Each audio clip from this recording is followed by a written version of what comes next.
English podcast. From Learn English with Joy. Hi there, English learners. Welcome back to Learn English with Joy, the podcast where we speak gently, grow slowly, and celebrate every small step in your language journey. We're so happy to have you here with us today. Whether you're on a walk, riding the bus, or just sitting quietly with your thoughts, we want you to know this is a space where English doesn't have to feel heavy. It can feel human. So, let's start with something honest. Have you ever told yourself, I'll speak English tomorrow, and then didn't? Maybe you were too busy, or tired, or maybe, deep down, you were nervous. Nervous to make a mistake. Nervous someone might laugh. Nervous you might forget a word mid-sentence and freeze. And suddenly, a simple thing like saying, how are you, out loud feels too big, too loud, too risky. So we stay quiet. We wait.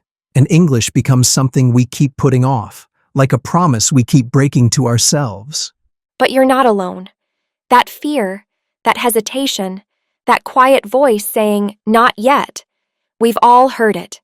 We've all felt the pressure of wanting to speak, but not feeling good enough to try. That's why we're here. Not to push you, not to shame you into speaking perfectly, but to remind you, you don't have to be perfect to begin. In this episode, we're going to explore how you can start speaking English every day.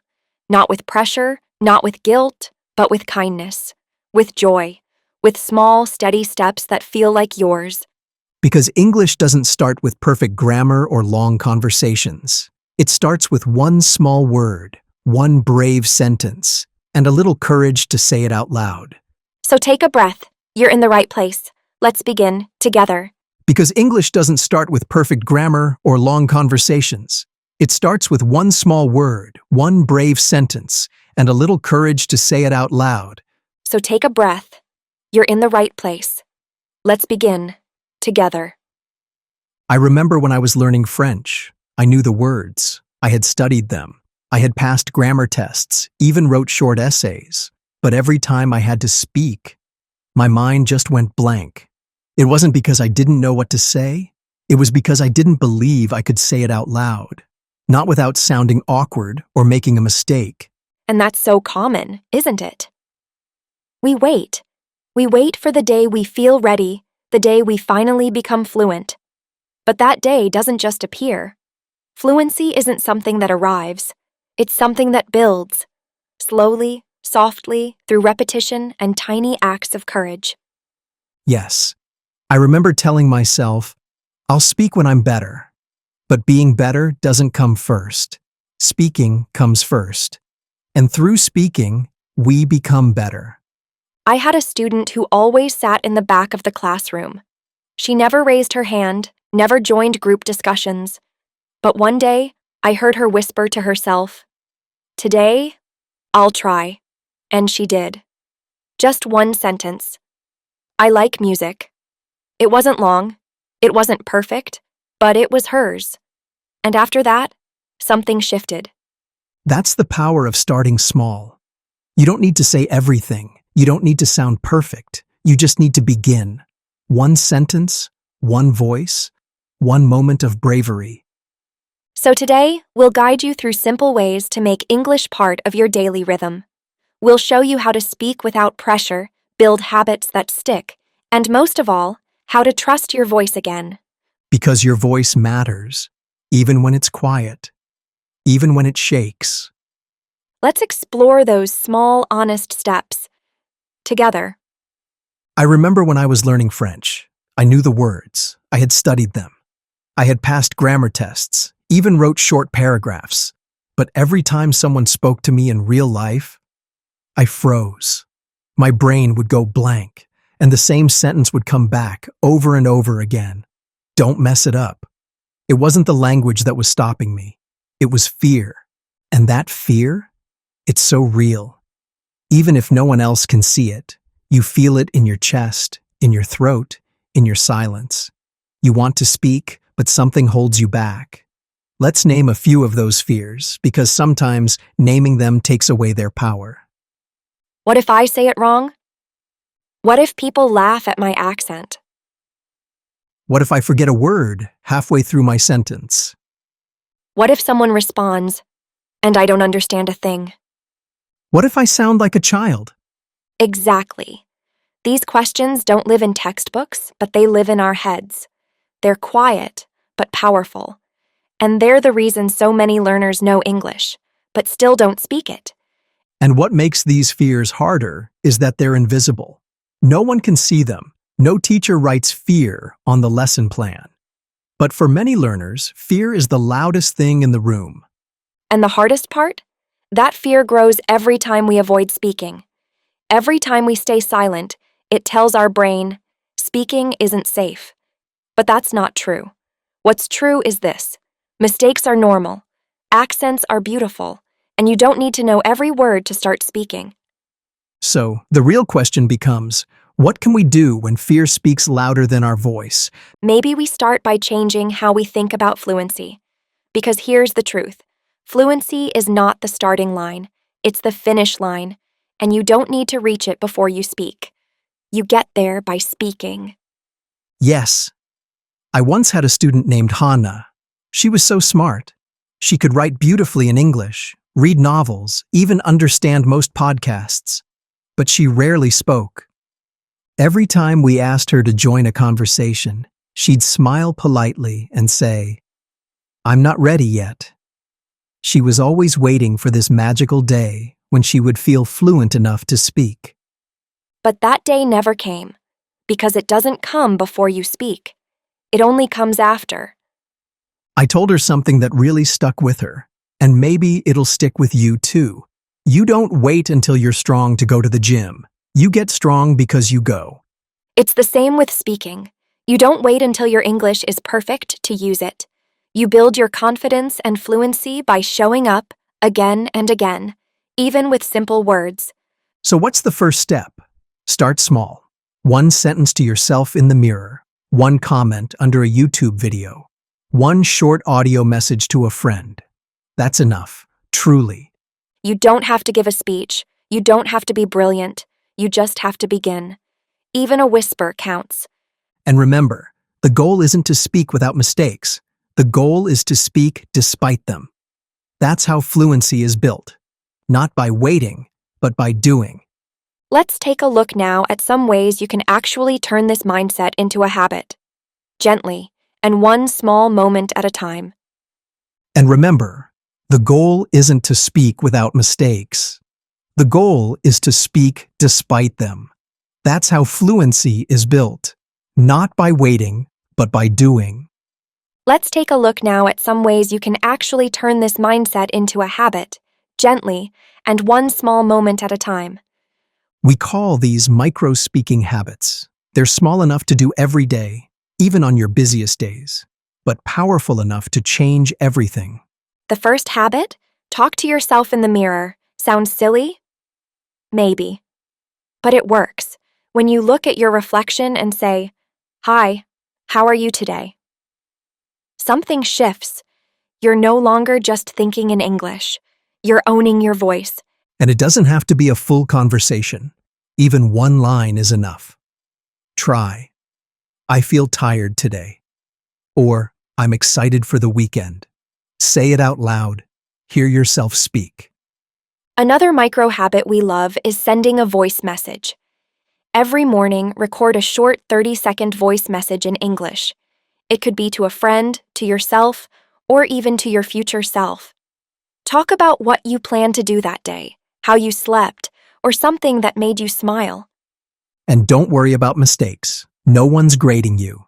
This isn't a test. It's a warm-up. Habit number 3, read one sentence out loud.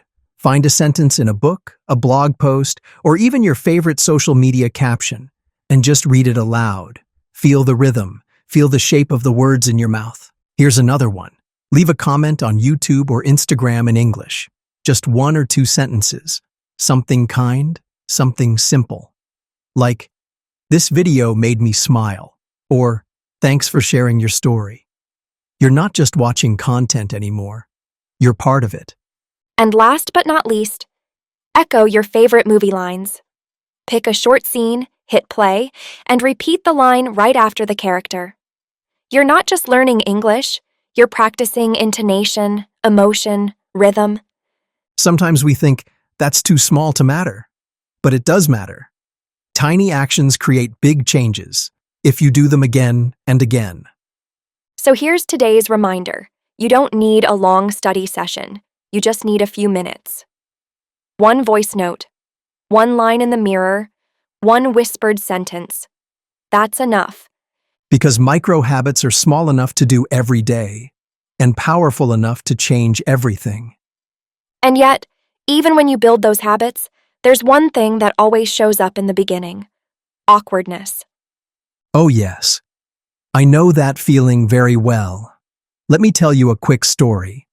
I was in college, practicing my English with a group of international students. I wanted to say, I love walking on the beach, but I pronounced it wrong, and it came out sounding like, well, let's just say it wasn't beach. Everyone paused. Then they burst out laughing, and I just stood there, completely red in the face. Oh no! But honestly, we've all had moments like that.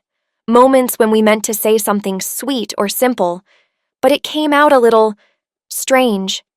Exactly. And at first, I was embarrassed.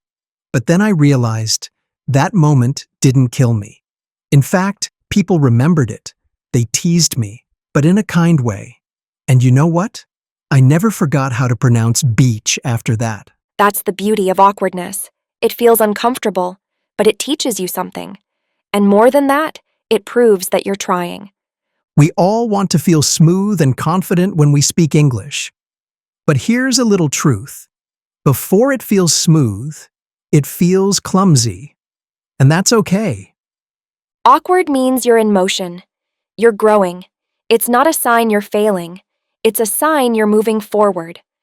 So next time your sentence comes out funny, or your brain forgets a word, or someone gives you a puzzled look, smile, laugh, keep going. Because your journey in English isn't supposed to be perfect. It's supposed to be real. And real is always a little awkward at first, but that's what makes it yours. Now let's talk about something really important. How can we practice speaking English without pressure? Because pressure is often what stops us. We feel like someone is watching, judging, measuring every word. But guess what? Most of the time, no one is. And that's a good thing. So here's the first tip. Choose a moment that feels private and pressure-free. That could be when you're brushing your teeth in the morning, or cooking dinner, or walking alone in the park with your headphones on. You don't need an audience to begin. In fact, it's better if you don't have one. Just you and your voice. That's enough. And don't try to speak like a textbook. Use words that are already in your head. You don't need fancy vocabulary to start. You just need to say what's real for you. Try something like, I'm making breakfast. It's sunny outside. I don't feel like working today. Simple, true, yours. Speak like no one's listening, because in the beginning, no one is. And that's your gift. A space to grow without fear. If you want a structure to help, here's a simple 3-minute routine you can do daily. Minute 1. Talk to yourself freely. Say whatever's on your mind. Don't correct. Don't pause. Minute 2. Listen to a short clip of a native speaker, a podcast, a reel, a movie line, and repeat it exactly as you hear it. Minute 3. Say the same sentence again, but in your own natural voice. Make it yours. It's like warming up a muscle. No pressure. Just practice. The goal isn't to impress anyone. The goal is to feel a little more free each time you speak. And when you speak without pressure, you create a safe space for your English to grow, softly, naturally, one sentence at a time. But here's something most people forget. Speaking once is good, but speaking consistently is what creates real change.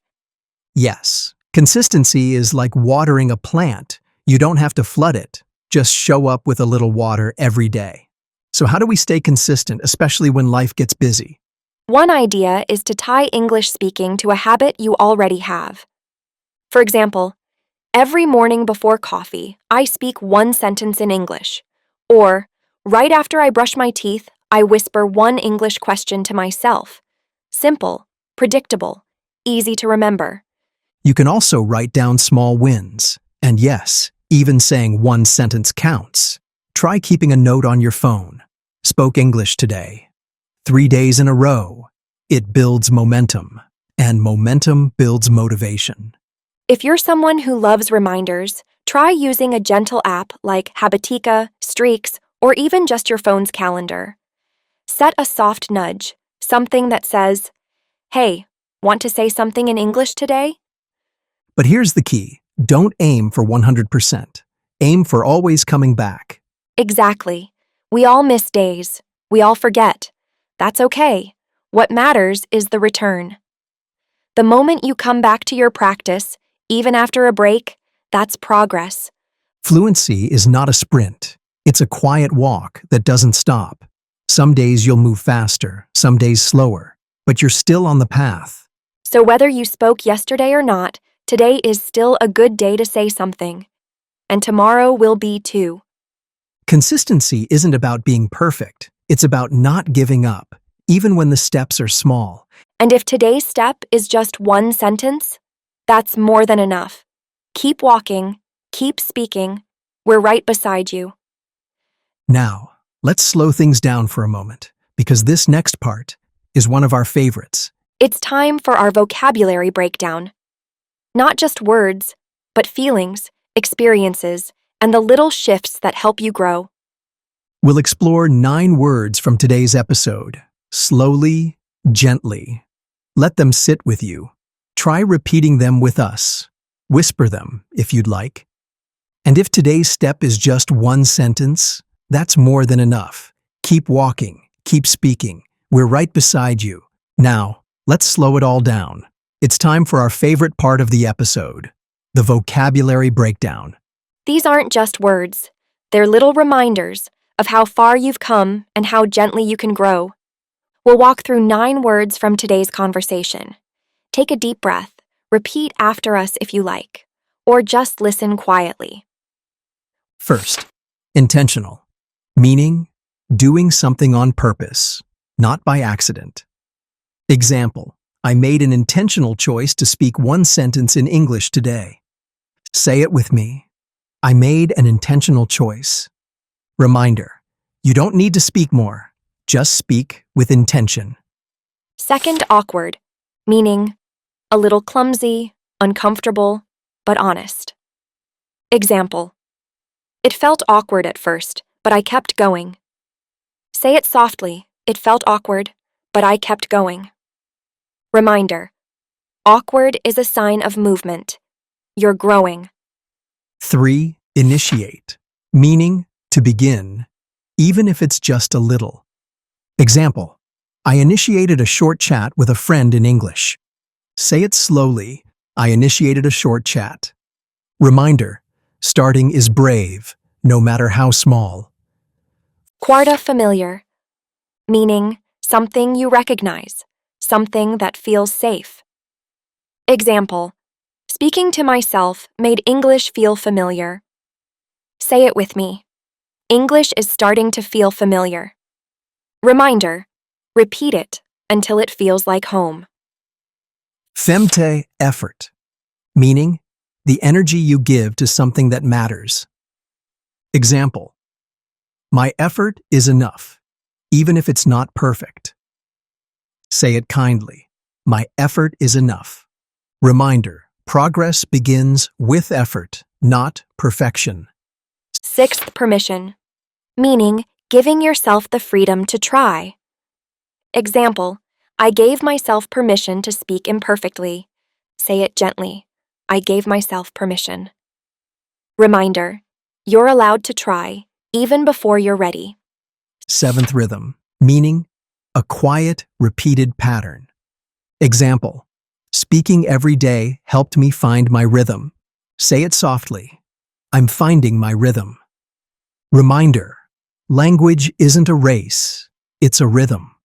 8. Inner voice, meaning how you speak to yourself in your mind.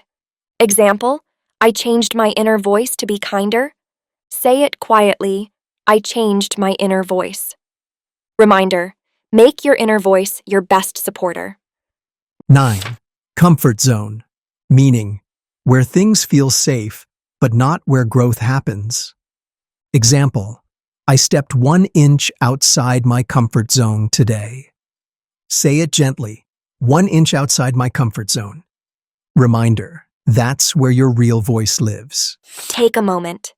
Which word stood out to you most? Write it down, whisper it later, carry it through your day. Because this isn't just about learning English, it's about learning how to speak with kindness, courage, and care. 1 word, 1 step, 1 quiet sentence at a time. And that is how your English begins to bloom. Not overnight, not all at once, but slowly, softly, in your own voice. So here's the truth.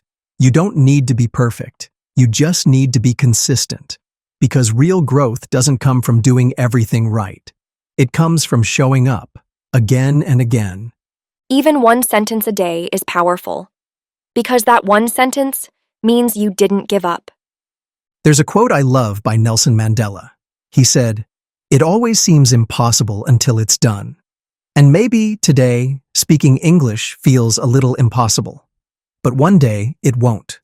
You'll look back and realize that whisper you said to yourself in the mirror, that small voice note you sent, that brave little comment on YouTube, all of it mattered. So, what's 1 sentence you can say today? Just 1. It doesn't have to be long. It doesn't have to be perfect. It just has to be yours. Say it now, or write it down, or leave it in the comments.